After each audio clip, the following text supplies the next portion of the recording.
as like cliche, like live every day like it's your last, or like live every day to the fullest. And you're just like, yeah, you have to. Hi, this is Patrick. And this is Laura. And you're listening to This is Cancer, brought to you by Siteman Cancer Center at Barnes Jewish Hospital and Washington University School of Medicine in St. Louis, national leaders in cancer. So this episode is going to be a difficult episode, but one that probably is the most important one we're doing all season.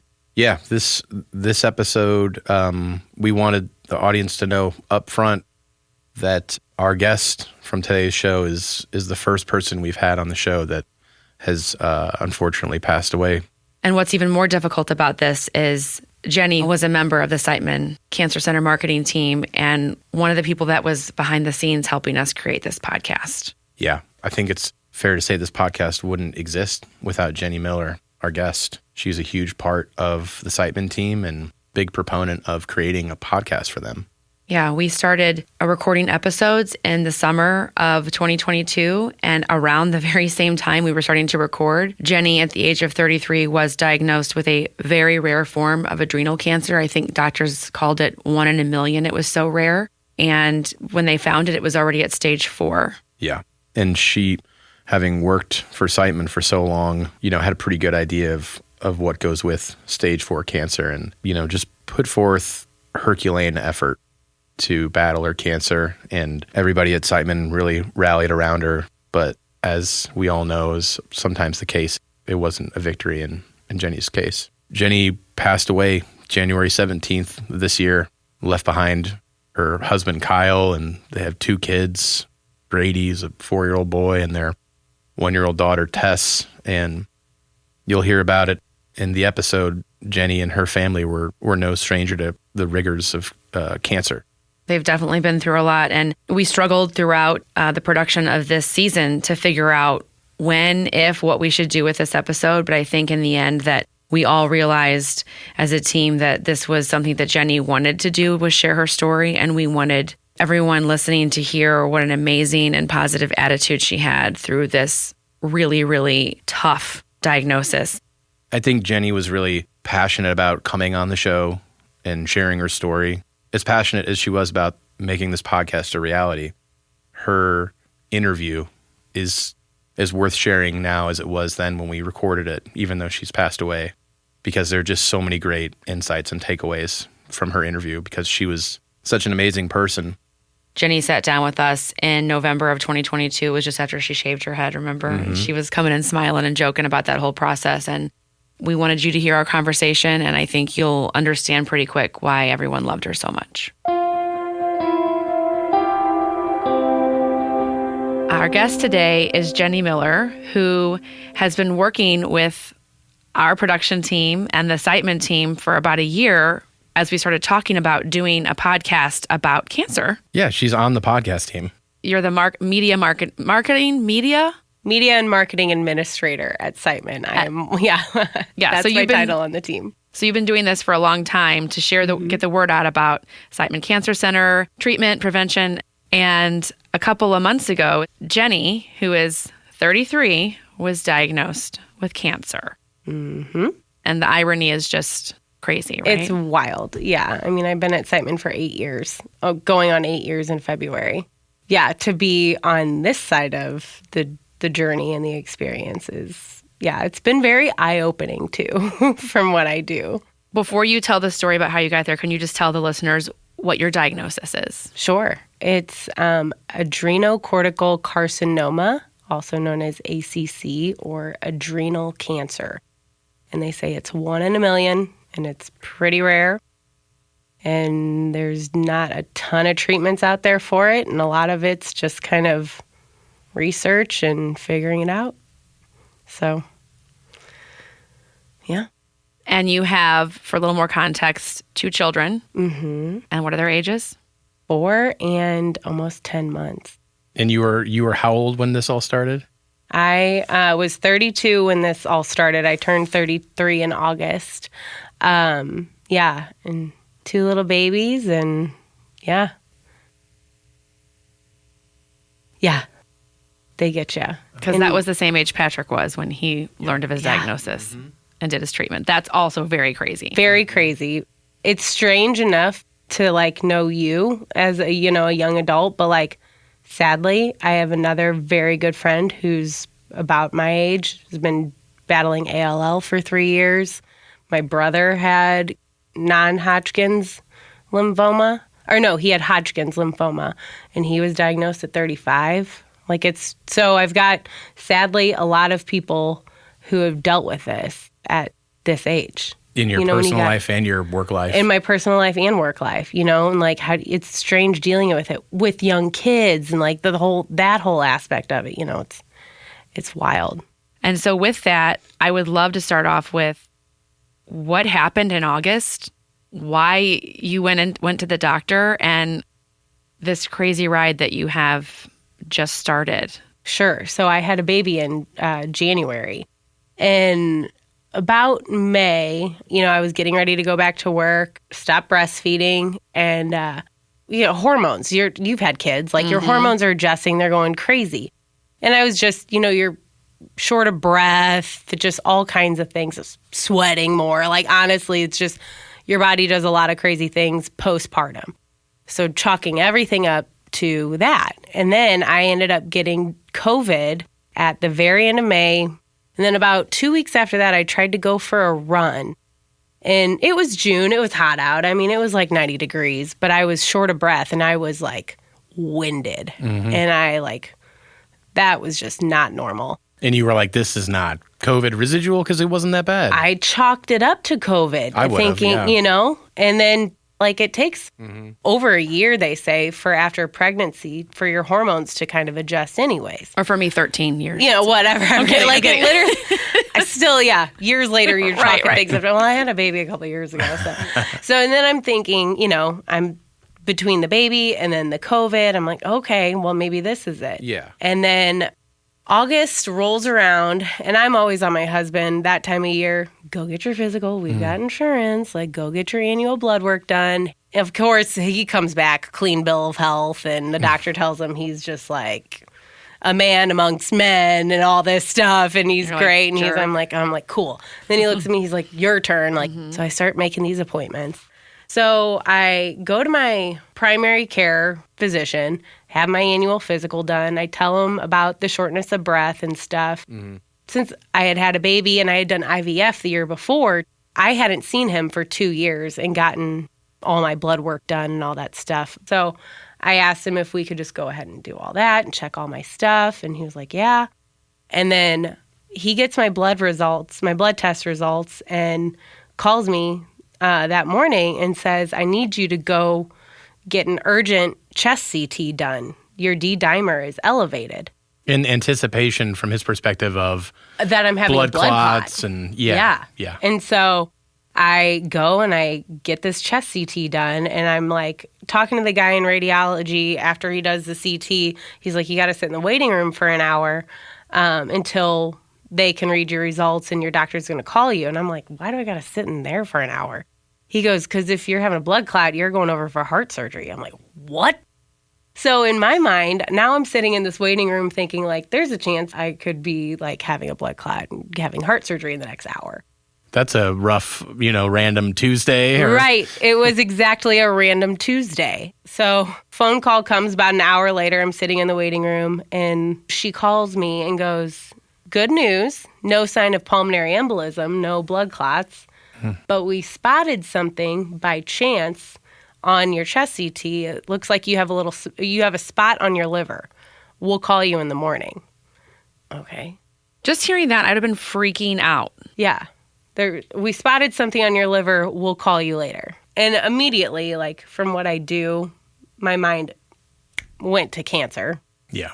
So the next morning, I get a call from radiology, and she says, hi, this is Susan. I'm calling to schedule your MRI for the mass on your liver. And I'm like, haven't talked to my doctor yet. Yeah, slow down, Susan. Easy, Susan. And I'm like, okay. And now, so yesterday they called it a spot, and now Susan's calling it a mass. And I'm like, what's going on? I really appreciate you giving Susan a slightly stupid voice. Slightly in stupid. that recap. Thank you.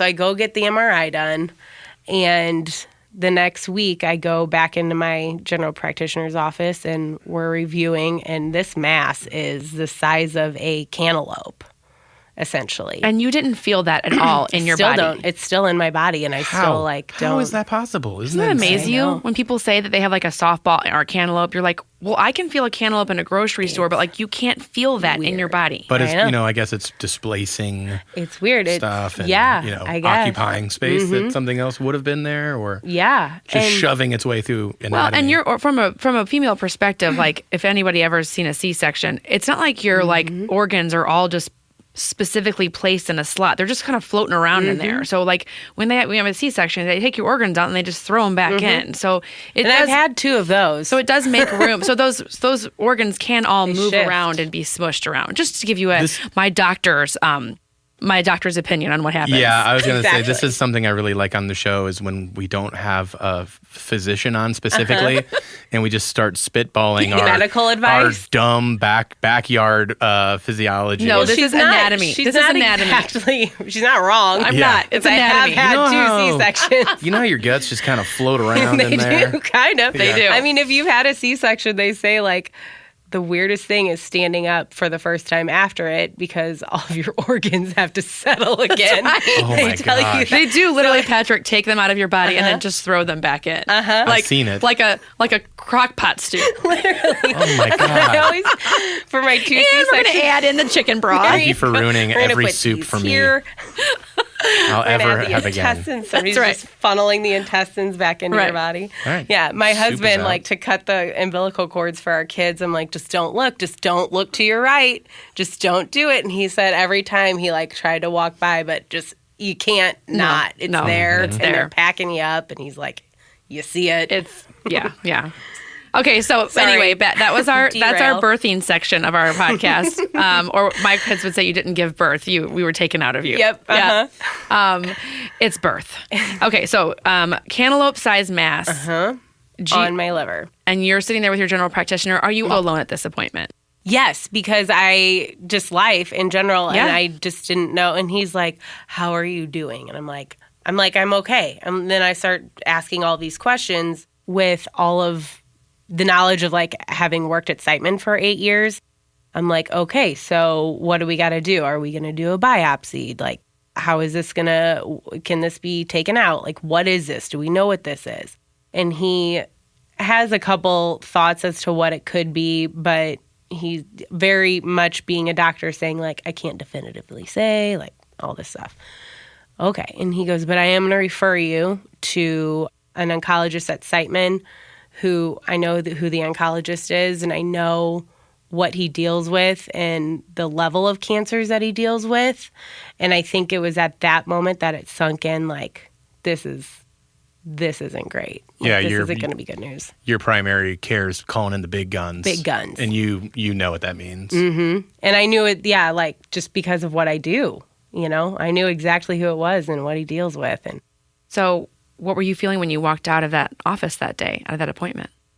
I feel like a lot of people would have been, in tears or just like couldn't, like distraught. And I don't know. I just felt like in my head, it was go time. I was kind of in warrior mode in a sense.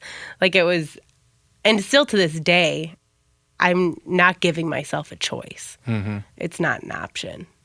So that day made it clear there's something going on. Mm-hmm. We don't know exactly what it is yet. I got a pretty good idea, and I'm going to do everything I can to get ahead of it now. 100%.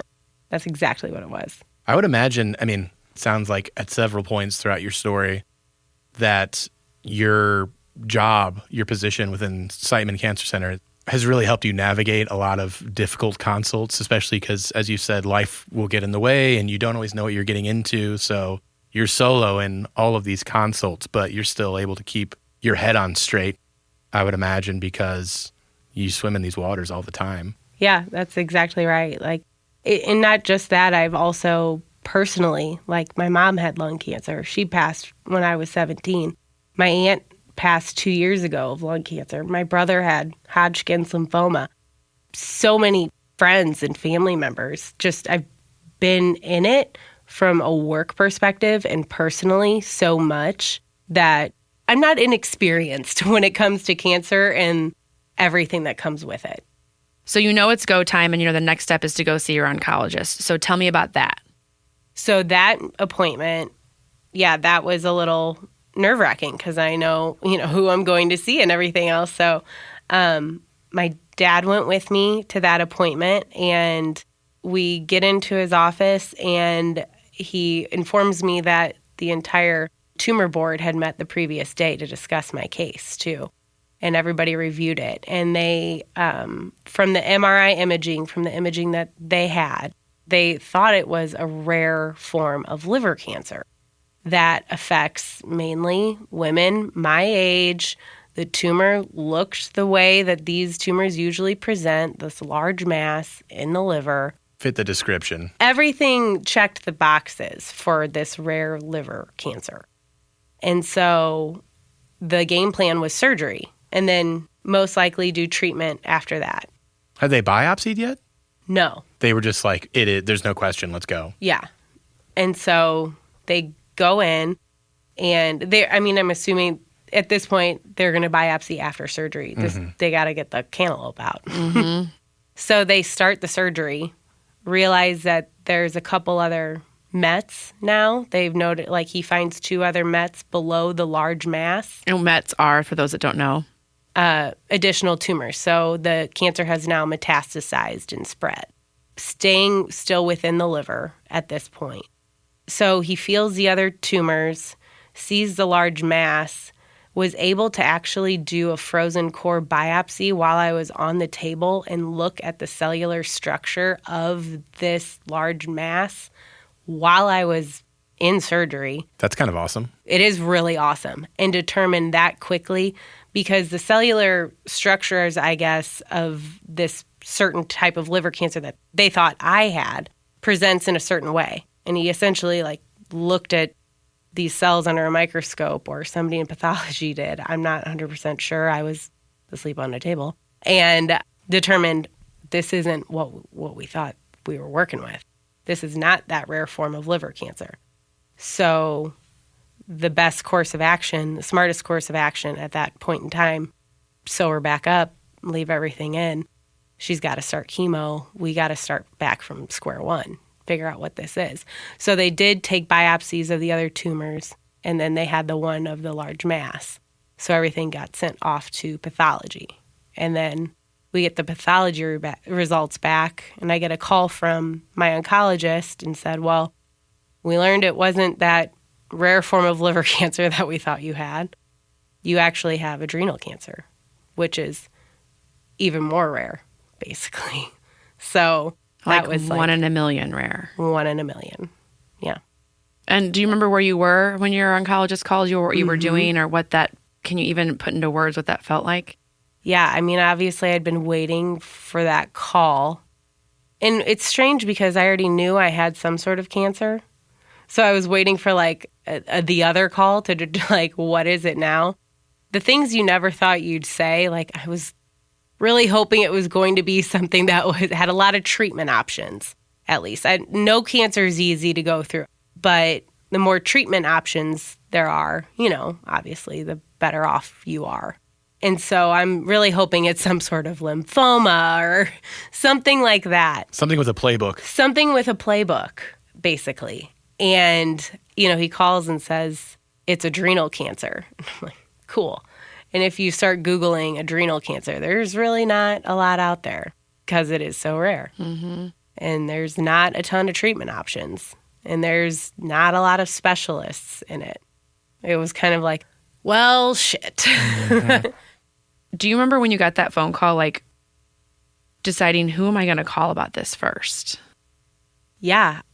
I was at home. My husband was working from home too. And I knew it was the doctor's phone number. And so the phone starts ringing and I grab it and I'm yelling at my husband. I'm like, get up here. This is most likely the call. And so we're listening to it and, he tells us everything. He said, I wish I had better news, and basically just kind of left it at that. And then we get off the phone and I'm thinking, with what I do with working at Siteman, you name any other cancer and I can rattle off the oncologists, the medical oncologists, the surgeons, the radiation oncologists for colon, breast, lung, prostate, Brain. literally any cancer except adrenal. And who do I call for this? Who do we have? Like, who handles this? Luckily, I've got some other friends also who are nurse practitioners for several of our very big doctors. We also have contacts. We reached out to the deputy director at Siteman Cancer Center. I emailed my boss's boss, and she's like, who do you need? What do you need? And I'm like, I need to figure out who I need to go see.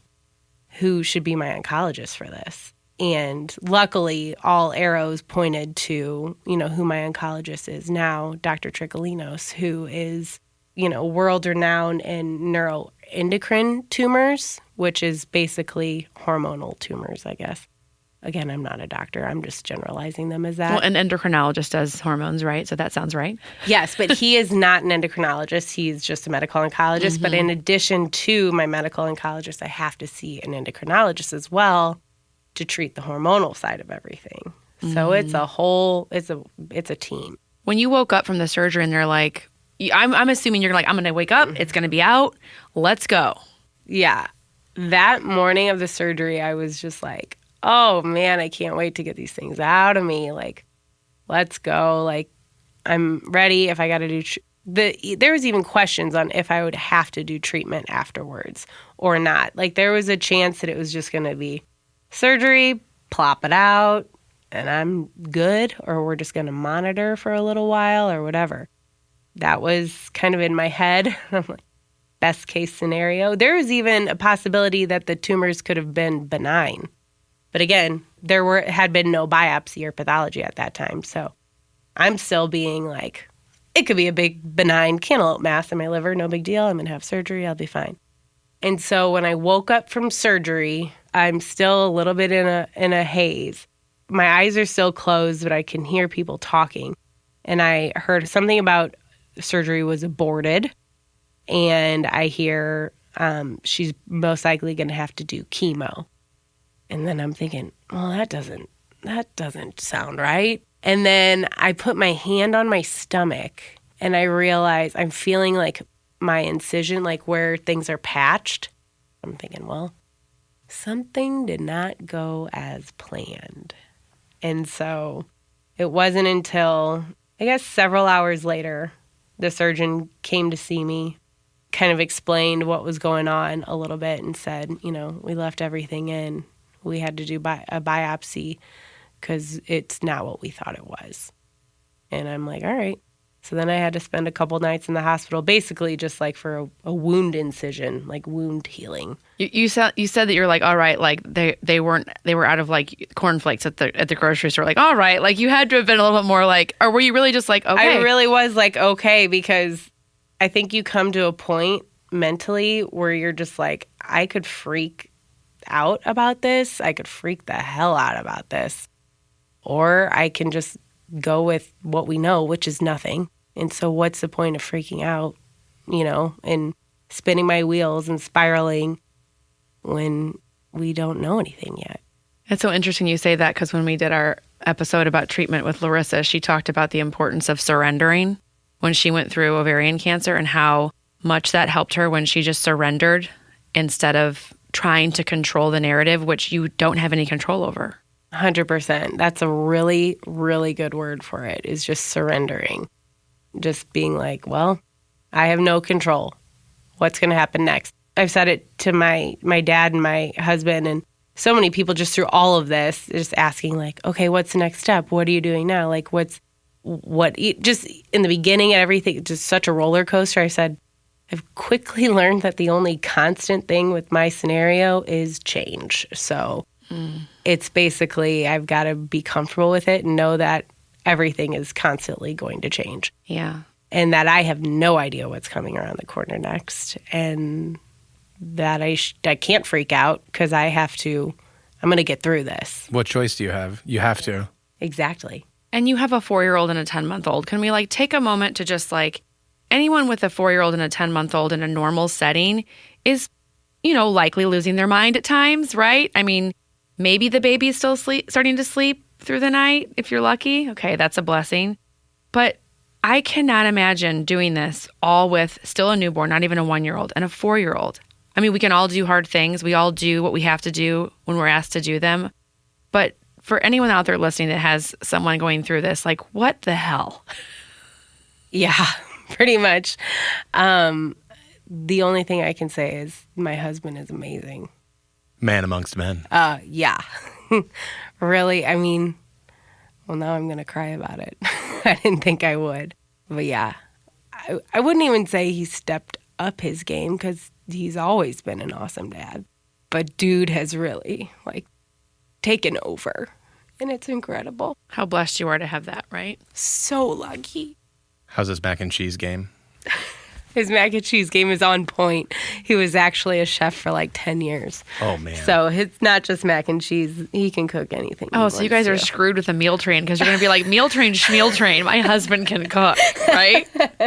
No, our friends did do a meal train for us, which was really nice. That was very helpful. But yeah, he's definitely become, I mean, nobody wants to say there's a primary parent, but let's be real. If you have kids, there's usually one who like makes sure that they get to the doctor's appointments and like does all the scheduling and makes sure that things are getting sent back to school and picture day outfits are being picked out and, you know, all that stuff. But he's definitely become the primary parent, if you will. Like, I'll help with laundry from here and there if I can, but from having to recover from the surgery, I couldn't hold the baby. They split my abdomen open. I really couldn't hold my baby for a long time. I would sit down and I could feed her a bottle, but it was difficult. Mm-hmm. And so he had to do a lot of that. And at night I would give her her bottle at bed, but I couldn't get up and put her in the crib. So he would have to come and, you know, do all that. So, and just getting them to and from school. I mean, he's had to do every pickup and drop off because I can't carry the baby in the carrier anymore. So he's just doing all of it. Well, I feel like that's probably the perfect example of surrender. I mean, as moms, so often, like, we want to do it all. And we want to say, no, I can do this, I can do this. And your primary role right now is to take care of you or your family, right? And let yourself focus on your health. Yeah. And they will be okay. Yeah, which, I mean, even though that's hard to do as a mom because I'm like running around. I'm still doing laundry and just trying to do all the things. And my husband will look at me and be like, take a rest. Sit down. You literally just went through 5 days of chemo 2 days ago. Right. Like, you are not human. And you're just trying to keep it as normal as possible for everybody. But then you also have to manage your own schedule and doctor's appointments and blood draws and all this other stuff that you got to do. And your medications on top of that. I mean, there's like a flippin' pharmacy in my house now. Right. Do you have the big wide pill box for every day of the week yet? I did. I got Does it have AM, PM, and midday? It does. I got the 3. That's when you're at a good, a pro level. Let's up it one more time. I got 2 of those. Oh, man. You went for the Cadillac. 2 whole sets. Nice. So okay. I got 6 pill boxes a day, or 6 little containers, if you will, per day of things that I got to take. So how long have you and your husband been together? I've known him my whole life. His older brother and my older brother played soccer together. And we went to the same grade school, same high school. And then we've been married since 2016. And how have you guys been tackling this together? I know you said that he's been amazing and not so much stepping up, but just, being a man. Amplified. Yeah. Like, totally. Mm-hmm. Yeah, he's amazing. And his mentality is very much like mine. And we always say, God, we always get like the crap end of the stick. It just seems like it's always one thing after another. With infertility. With the IVF and just like the washer goes out. And then I get diagnosed with cancer. That's just really similar to a washer going out, it's too. It's really funny because he has the same sense of humor that I do. Like, we laugh about everything because you have to. Even today, he and his buddies have like this fantasy football league. He's like on multiple fantasy football teams and all these things. But one of them in particular, he came down today from his office. He was like, God, half of my players are injured. And I think I'm going to lose this year. And I was like, God, that sucks. He goes, it's probably the worst thing that's happened to me all year. That's perfect. We just started. I'm like, yeah, it sounds terrible. Wow. That's like the worst news ever. He goes, yeah, somebody else just got hurt, and I think I'm going to lose everything this year. And this is, the worst thing that could have happened to me. Just to give you an example of, like, that's our relationship. And you're in it together. Like, you are in this cancer diagnosis together as far as, like, well, it's not the same. Like, when people say we're pregnant, first of all, we're not pregnant. I'm pregnant. I'm pregnant. I'm the one dealing with I have cancer, and you do not, right? But he's in the worry, and he's loving someone that has it. And each of those have their own weights to carry. What's your husband's name? Kyle. Kyle. Major props to you, Kyle, for being such an awesome husband. I'm just wishing you the best on those fantasy football players. We're really I know, so sorry. I feel for you, bro. Kyle, we are praying for you, Kyle. He's really going to appreciate that. Can I ask you a question, and you can answer this or not, but since you've been working at Siteman for so long, when they said the words metastatic to you, I'm just curious how you've been digesting that at such a young age. Yeah, that was scary. And even still, as of right now, they've staged me as stage 4. And just knowing what I know and knowing where I've worked, like, it's a lot to process. Mm-hmm. It's a lot to process your own mortality and possibilities of your future and how long you have. But surrendering is probably the best thing you can do, because you kind of have to just say, like, I don't know, and I'll never know. And the day will come, a week, month, years, hopefully decades. Mm-hmm. And you just have to know that it's okay to not know. Yeah. It's like cliche, like, live every day like it's your last, or like live every day like it's, to the fullest. And you're just like, yeah, you have to. Right. Well, who's responsible for all this positive attitude that you have? Because everyone else on the team has just been, when I've been asking about you, or they're just like, she's amazing, she's so positive, they just brag about you all the time. They're so proud of you. Well, I work with some awesome people. God, once you turn the faucet on, it's kind of hard to turn it off. I'm sorry. No, it's fine. I just wanted to ask the honest question about the metastatic, because I think it's almost like this elephant in the room that I think that, but this podcast is called This is Cancer. And 100%. It's a scary word. Yeah. And it's something that you're living with and you're thinking about every day. And so I'm not trying to be intrusive. I'm just trying to You're say, not being intrusive. It is what it is. And that's just kind of been my mentality through all of this. Because again, you mentioned that word surrender keeps bringing it, like, keeps coming back. It is what it is. Mm-hmm. And that's what people have said, like, do you want to talk about it? Like, do you care if I tell people? Like, are you comfortable with me telling so-and-so about you going through this? And it is what it is. It's happening. Like, there's no going back. As much as I want to, like, wake up and this be, wow, that was a weird dream, or feel like, I was telling somebody the other day, I think I was telling one of my coworkers, like, sometimes I just feel like I'm in the Matrix and I took the blue pill instead of the red pill or whatever it is, and I'm living in this alternate reality, and then I'm just going to wake up one day and be like, that was so weird, and I'll be back to my, normal life pre this, all of this. But that's not going to happen.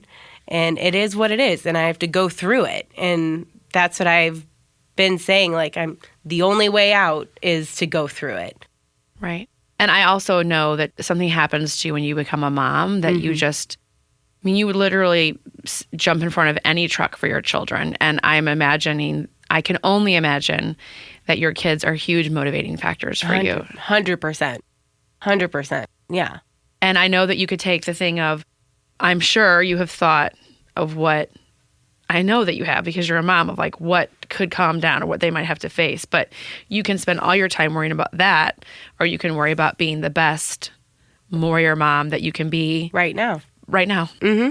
Right. That's exactly right. Right. I mean, yeah, of course you go down spirals. And of course, it's natural. And like I said, my husband's amazing. And I've there's been several nights where I would just be like laying there and then you start to spiral and I'm about to, everybody's asleep in the house. And then now I'm like spiraling. Now I'm bawling my eyes out because I'm thinking like the worst possible outcome and the ages that they are. And, I just go and I would just wake them up and I'm like, I need a bear hug. And then just holds me and lets me cry and just, I get it all out and says, all the things that I need to say. And of course that's not going to happen. Like you're going to be positive. Like that's just, I've had those because you have to have those. Mm-hmm. And then continue to push through because there's no other way to do it. And those kiddos, you wake up, you start getting them ready for school, you look at them and you're just like, hell yeah, I can do this. Mm-hmm. I got this. I got this for you. Right. What's really helping you right now and what's not helping you right now? Work is nice because people are asking, have asked me, how are you still able to work? Luckily, I'm working from home. And so it's kind of nice, like those days that I can sit down and work a full day's work and not think about everything else that I'm going through. So the distraction, that can help sometimes. And then the colleagues that I have are the most amazing people. So they love you. Everything. I mean, they really do. I met someone else on your team and she had just had dinner with you or a late lunch that day. Mm-hmm. And she was just going on about you and, your whole team is just in complete adoration of your attitude and of your presence and you're so loved. It's so obvious. And that's always a good feeling when you hear that. Mm-hmm. Right. And the support too, we've talked about this multiple times on the podcast, don't ignore what you're going through. 100%. And I think, it also helps too to talk to other people who've gone through it or things like this podcast. It helps to know that, they say no one fights alone. It's so true. But it's also beneficial to talk to other people and be able to process with somebody else who's gone through it. I'm looking at you, Patrick, because it's kind of nice. And our friend that has been battling ALL for 3 years, oddly enough, he and I went to grade school together and we grew up in the same neighborhood. And so I've known him also most of my life. And we just happen to be going through this at the same time. He's got a 2-year-old, maybe 3-year-old boy too. We'll see each other. We'll call each other or text each other and just it was nice to be able to ask somebody about the port, getting my port put in. Does it hurt? Can I see yours? That stuff. That port is a whole other thing, right? Just little things like that. It's just nice to talk through my side effects. He called me the other day and was asking about my haircut because I sent him the video that I took and I had cut it into a mullet at one point before I shaved it off. And he was like, yeah, you should have kept it at that. But it is nice. And, it helps him just as much as it helps me just to be able to talk about all this stuff. Or laugh about tough stuff. And that's all we do is laugh about it. And I mean, there's just so many funny things where people look at you and be like, how you feeling? And they do. He goes, it always comes with the head tilt. And there's always that little tilt. And he goes, and it's all coming from the right place. And everybody goes, but when you go out to dinner with your wife and kids, and we live in a smaller town, and you see the fourth person, because it's inevitable because everybody knows everybody. He goes, and then you see the same head tilt and get the same question, how you feeling? Hey. Yeah, I'm sure you know exactly what I'm talking about. And I did it. I did it to him just a couple months ago, and it's you don't think about it. And of course, I meant well, and he knows that too. It's just you get that, and you might even be out to dinner and not thinking about the fact that you're sick. And then you're right, somebody comes up and it's, how you feeling? How you doing? Mm-hmm. And you're just like, oh shit, yeah, I guess I am. Right. My biggest pet peeve to say to people when they've lost someone or going through cancer is hang in there. Because hang in there sounds like something you'd say to somebody whose kitchen remodel is taking a little bit too long. Or who's got some troublesome neighbors and they're like, hang in there. I know that's a real humdinger. No, cancer and losing a loved one is not a hang in there. It's a, I am thinking about you. Or I'm here if you want to just vent. But don't tell people to hang in there with chemo or when they lose someone.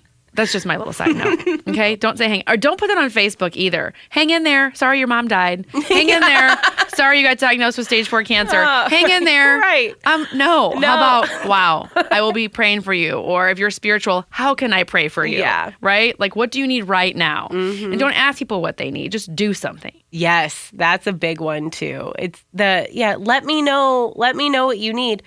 I am never the person, even pre cancer, like people say that too when you have a baby. Like, let me know if you need any help or need I need anything. a nap. Like, I need a nap. But I'm never going to call you and be like, listen, I need this. No. Hey, can you do this for me? Because I've always been very like an independent person.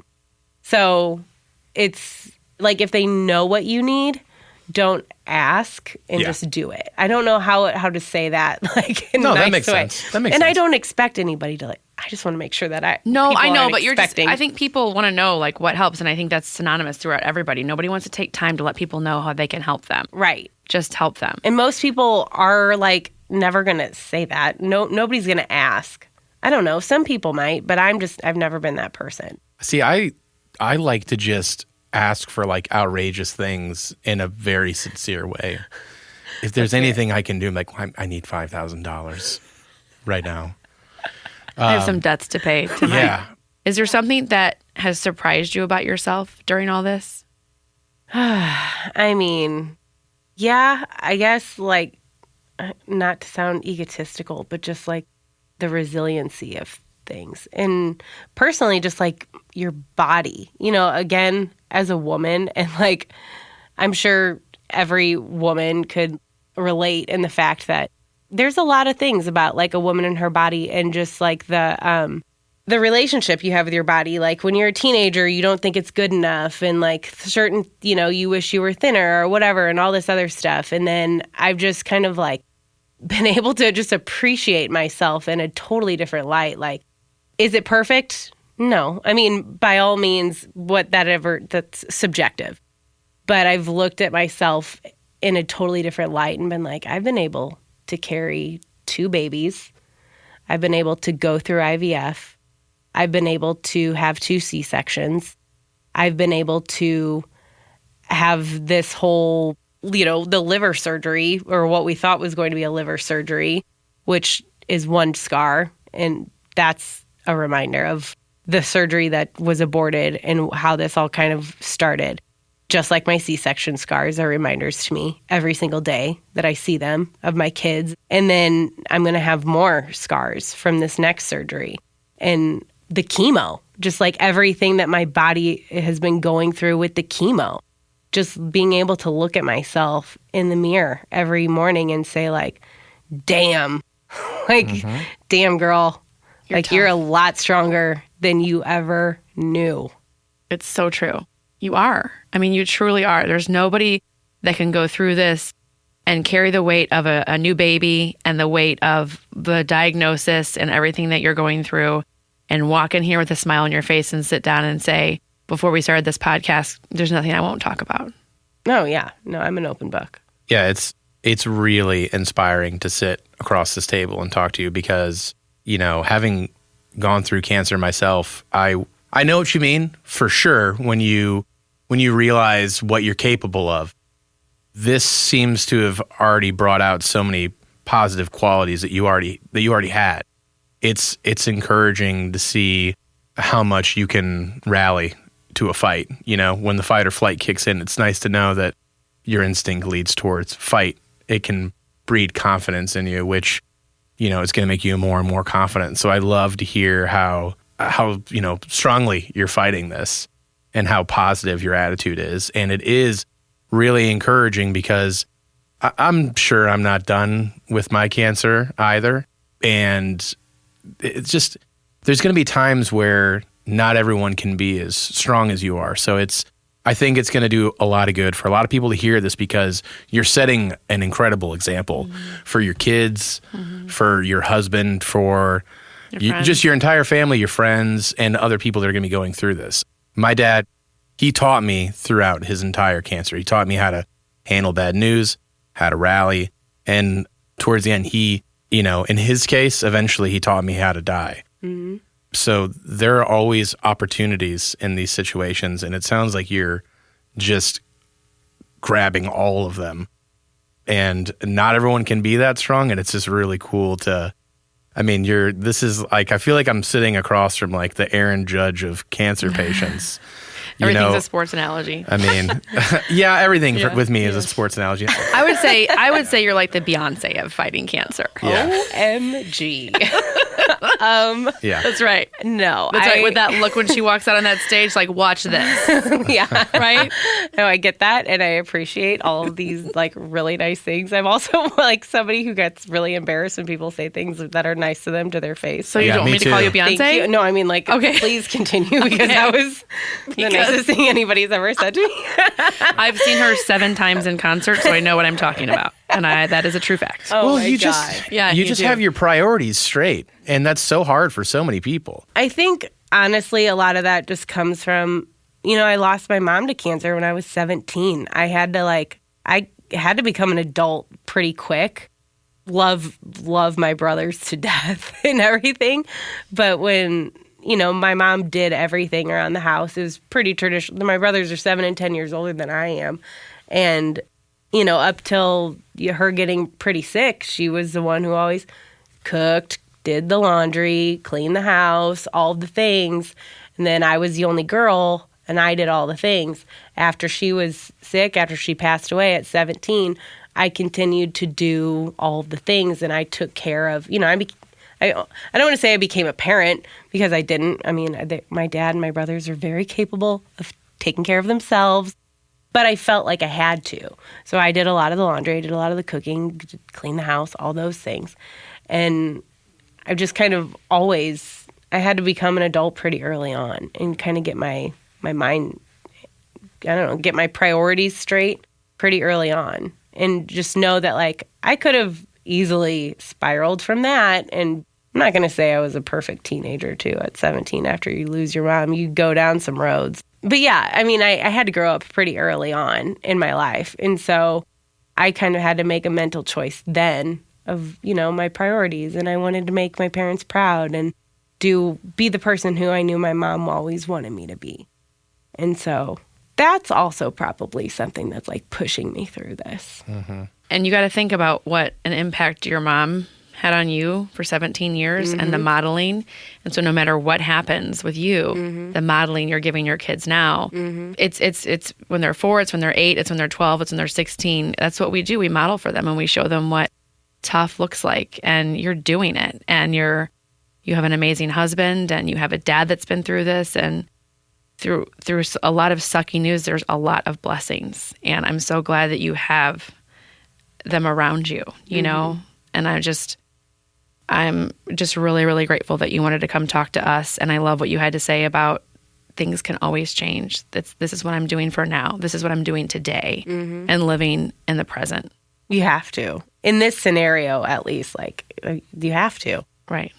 And that's how you're going to get through today and tomorrow and the next day. That's right.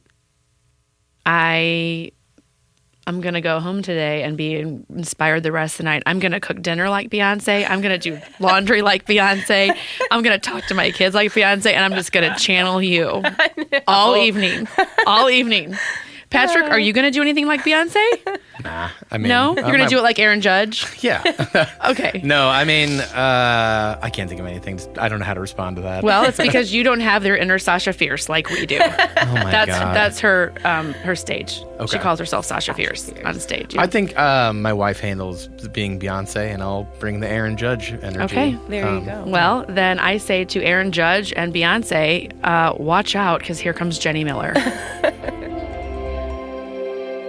It's pretty surreal to listen to that and think about that was only a couple of months ago that we were talking with her, but even more so that 2 months later we lost her. The team at Siteman wanted to say a few words about Jenny so people could get a good idea of the kind of person that she was. Do you want to read that for us, Patrick? Yeah. In her 8 years as a Siteman Cancer Center marketing team member, Jenny had so many great achievements. But above all her success was her positive energy and her compassion for patients, families, and her fellow coworkers. Her immense wit and charm led to the development of her greatest superpower, putting a smile on anyone's face that was near her. Besides being a wife and a mother, Jenny was a loving daughter, sister, friend, and colleague to many. Jenny's time with us was cut too short, but her 33 years were filled with more love, friendship, and passion than most people will ever know. Jenny's smile was always the brightest in the room, her laughter absolutely infectious, her heart pure as gold. While we at Siteman mourn this immense loss, we know that her memory will live on in all who were fortunate enough to work alongside her. She was a bright light and will be forever missed. This podcast is dedicated to her. Patrick, it is really true. She was a bright light. We were talking about Beyonce and Aaron Judge, and just like we all walked out of here feeling so positive. Yeah, and we had a frank conversation about her situation, her diagnosis, and I just kind of felt like, as serious as it was, if anybody could do it, it was Jenny. I have to say, I listened to Beyonce the whole way here today. You did. And I wore my camo yoga pants today because I just wanted to get my Beyonce warrior mode, just That's like right. Jenny. You are hearing the voice of Rachel Cliff, who is the Community Outreach and Sponsorship Coordinator at Siteman Cancer Center and who worked really closely with Jenny for a number of years at Siteman. And we wanted to bring Rachel on because she was probably one of her closest coworkers. And this is so hard when you start talking about it. I didn't even know her any close to the length that you did. But I just listen to that and think what a treasure that is that we have it. It's such a gift.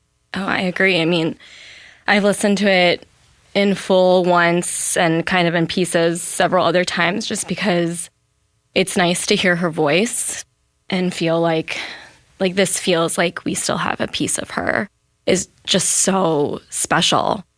So, Rachel, you and me and Patrick talked about this episode and other members of the team about what we should do because this episode was taped several months ago and we kind of put a stop to everything when Jenny passed. Yeah, we didn't really, it just kind of brought everything to a screeching halt. We just kind of had to figure out what we were supposed to do next. Jenny passed in January, and weeks ago we were sitting together in this booth talking. We wanted to talk about this episode and still air it because this is cancer. Exactly. This podcast is called This is Cancer. And we have a lot of great stories of, survival and advancements that have led people to live longer lives. But we've also done episodes on Patrick lost his dad to melanoma, and Jenny is a young mom and a wife and this amazing ray of sunshine that we have lost. And unfortunately, life still has to go on. And this podcast has to go on. But she also was not insistent, but really excited and wanted to come share her story. I think Jenny had to know that her coming here could eventually provide a time capsule of her personality for her family and friends too. A few of us on the marketing team, we've talked, and looking back, we think she was a lot more prepared for what could have happened and what ultimately happened than we thought. And I think that she just didn't want our conversations to be negative. She wanted them to be positive. And I knew her diagnosis. I knew she was going through cancer, but I just couldn't believe what could happen. And then every once in a while when I'd think about it in I got the tiniest feeling of reality, especially when she was talking in her podcast session. Those are the moments where I would just break down because I love her. She's so special to me. And it was just incredibly shocking. And I think we debated about, do we put this out there? Do we share this story? But I think that it's important to let people out there understand that it's not always good news at the end of the day, but there's always something you can take from it. I feel like after knowing Jenny now, my outlook and how I tackle hard situations is so different. She is just my inspiration, and my entire Siteman Cancer Center career truly, from my heart, is dedicated to her. I want to do everything I can. I don't have a medical degree, but in all of my marketing that I'm doing, I just think I want to try everything I can to help save lives for people like Jenny. Jenny is a huge part of why this podcast even exists. And so, yeah, I think not only this episode, but this show is going to be directly tied to Jenny's legacy, which is, I got to witness it a little bit You know, we sat with her for hour and a half, 2 hours, had a lasting impact on my life. And I saw it at her funeral. There's so many people that loved her. I mean, I know you guys were work colleagues and friends, but you know, you spend a lot of time with people that you work with. So I know you got to spend a lot of time with her. But yeah, I mean, somebody that got 2 hours with her, I feel like Oh, yeah. she had a way of making a big impact in a short amount of time with anybody that she met. Oh, yeah. I mean, when I started at Siteman, she was on maternity leave with her first baby. But when I started, I had heard, you know, from my colleagues in the office, like, oh my God, can't wait for Jenny to come back. Like, Jenny's amazing. You're going to love her. And then when she did, and I like met her, I was like, this chick is awesome. Like, how do I run with this chick? Like, she's so great. Like, I want to be her friend. And so I asked her to lunch, and we sat for a few hours and just realized we had so many common interests.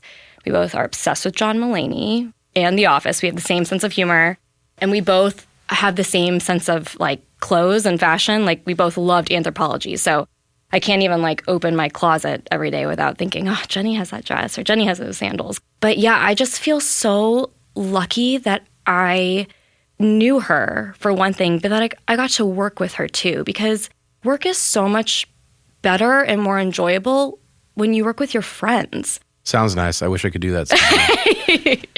Thanks, Patrick. Look forward to that someday. But Jenny and I, we were the same age. You know, we both got married around the same time, started having kids at the same time. So we were going through a lot of the same like life things together at the same time. And, you know, when we both needed a break, we'd go on walks on good like sunny days and get lunch together all the time. And I just feel really lucky that she was a part of my career path because she taught me a lot. And she was so passionate. I mean, she wanted to work at Siteman because of her experience. She was so passionate about spreading cancer awareness, and it meant so much to her. Right. And I just always really admired her for that. I can't believe what a blessing it is that we have her, all that audio for her, and for her kids to one day hear her talk about how she approached this. And I do believe that it will still give them strength when they're older, because they will have it to hear and they'll understand how she dealt with hard things. 100%. And something else I loved about Jenny is that Jenny was really real. Like, she was very positive. She was so strong. But she also had those moments where she, like, you know, would run into her backyard and scream. And she was open about that. You know, she talked about, oh, I just had a really bad day. Or, you know, I woke up in the middle of the night and I just needed to go into another room and just be alone. You know, like, that's what I love so much about Jenny is it's like, yes, she was so positive and so on the outside was so brave and so strong and like was positive really for everyone else too. But she also like talked about stuff that's hard to talk about proudly. It takes so much courage, and I'm just really, really admire her for that. I know you know her, and I know how much you cared about her. And so I would love to know like what you've taken from your friendship with her. What I will take from this is not to take friendships for granted.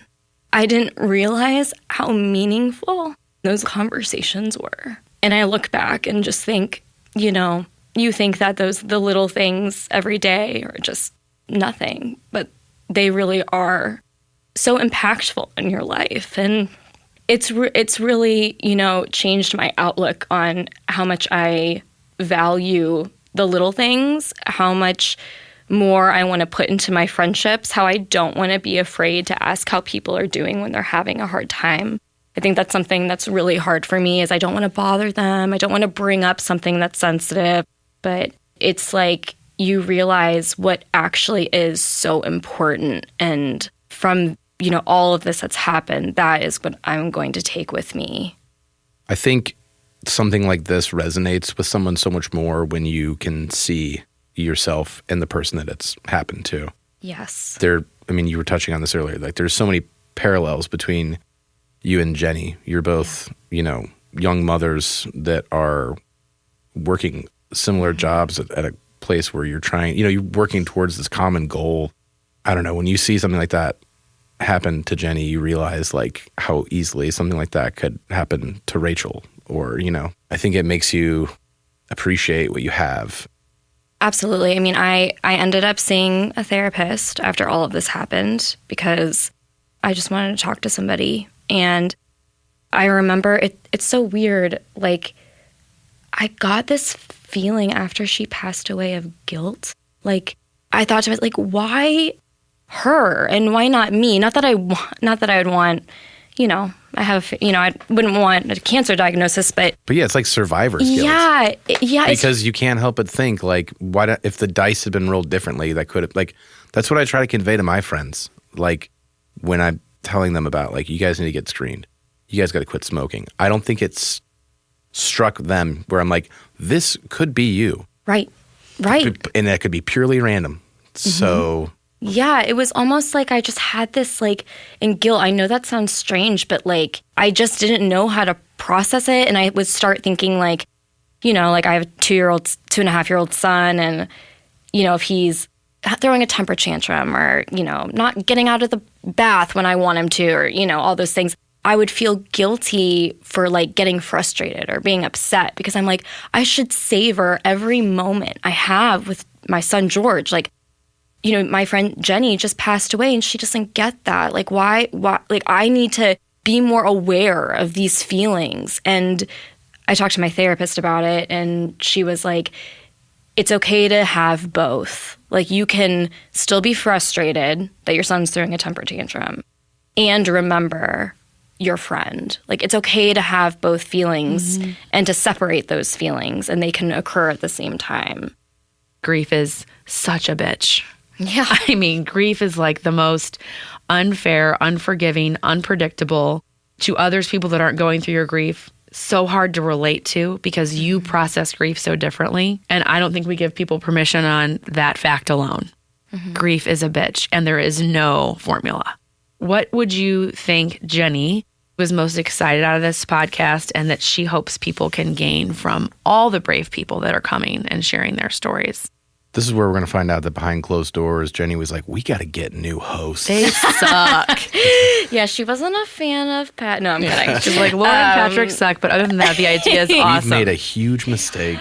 Yeah, I mean, in a marketing meeting, we were like, well, what about a podcast? And I think it was Jenny's idea, actually, to do a podcast. And then after working with you guys on National Leaders, I was like, I think they have a podcast studio. So, Jenny, we had our first meeting and decided that it was just such a good fit.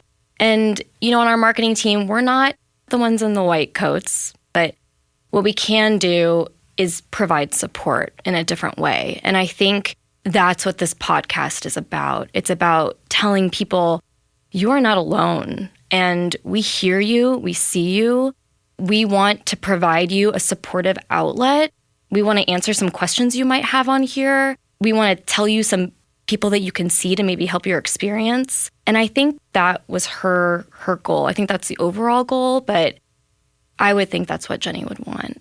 Yeah. I hope that when people hear her voice and they can hear, she really was this bright, wasn't she gorgeous? She was gorgeous. Gorgeous, straight, thick brown hair with this great smile and this pearly white teeth. Pearly white teeth and this smile. Very like all-American, like anybody that meet her, you would immediately feel comfortable and you'd immediately feel happy around her and positive. And she could talk till the cows came home. She could talk and talk and talk. Yes. And I don't know her family, but there's no way they're not going to keep that memory alive of her. Oh my gosh. And I do want us to be able to give our condolences to her husband and her whole family. I know her dad has been through so much with having 2 children now that have had cancer, one that didn't make it and a wife. And we never thought about this, but what a reunion that must have been when she got to see her mom again. I totally agree with you. And, I have met her husband, Kyle, several times, and he is just a phenomenal person. Just I can 100% see why Jenny's with him. He reminds me a lot of her. And I met her dad for the first time at her funeral. And, I know Patrick was there. I mean, it was a packed house. When I finally made my way to him, I could see Jenny in his face. I could see the resemblance. And I was just like, I just want you to know how special your daughter is to me. And he just held my hand. And the time that he took with me when The line was out the door of people, and he took 5 minutes to tell me how much Jenny loved Siteman, how much she loved our marketing team, how she wanted to work there, and how much all of us meant to her. And I would just remember thinking to myself, like, you don't even know me. I should be, like, moving through, you know? I could just tell where Jenny gets her charismatic personality from. I could tell that her family is just so amazing, and her brother that I met, and she definitely has a beautiful family. Her kids, oh my God, they could be models. They're the cutest kids in the world, and her daughter looks just like her. And if she has an ounce of Jenny, I mean, she's just going to be a standout just like Jenny was. Well, any good that comes from this podcast is thanks to Jenny. I mean, any person that listens to it and is inspired or educated can thank Jenny Miller for that. And hopefully feel less alone and know that you are not the only ones going through this. Yeah. This whole team that's been behind this podcast is going through loss, and Patrick and I have each experienced it, and we just want you all to know that you're not alone and your feelings are valid and it's a struggle, but there is always, no matter what, still people around you who care about you. There's hope, and there's the next day. Mm-hmm. And we hope that by sharing Jenny's story today, that there's something that all of you listening can take away from it. Thanks for being here. Yeah, absolutely. We want to end this episode with one final message from Jenny. I think it's one that'll resonate with anybody, whether they're going through cancer or not. And I think it's a message of positivity that Jenny perfectly embodied. There's multiple ways you can go through it. You can be angry, you can be pissed, you can be depressed. And everybody has the right to feel any of those things. And I'm not going to pretend like I haven't. I have reminded myself a couple of times when you start to feel like, this isn't fair, why me? You play the cards you're dealt. And that's literally how I've lived my whole life. I could waste a lot of energy on being negative or angry or hateful, but why? You literally only get one life. Why waste a second of it in the negative if you don't have to? And I just keep choosing positivity. Why not?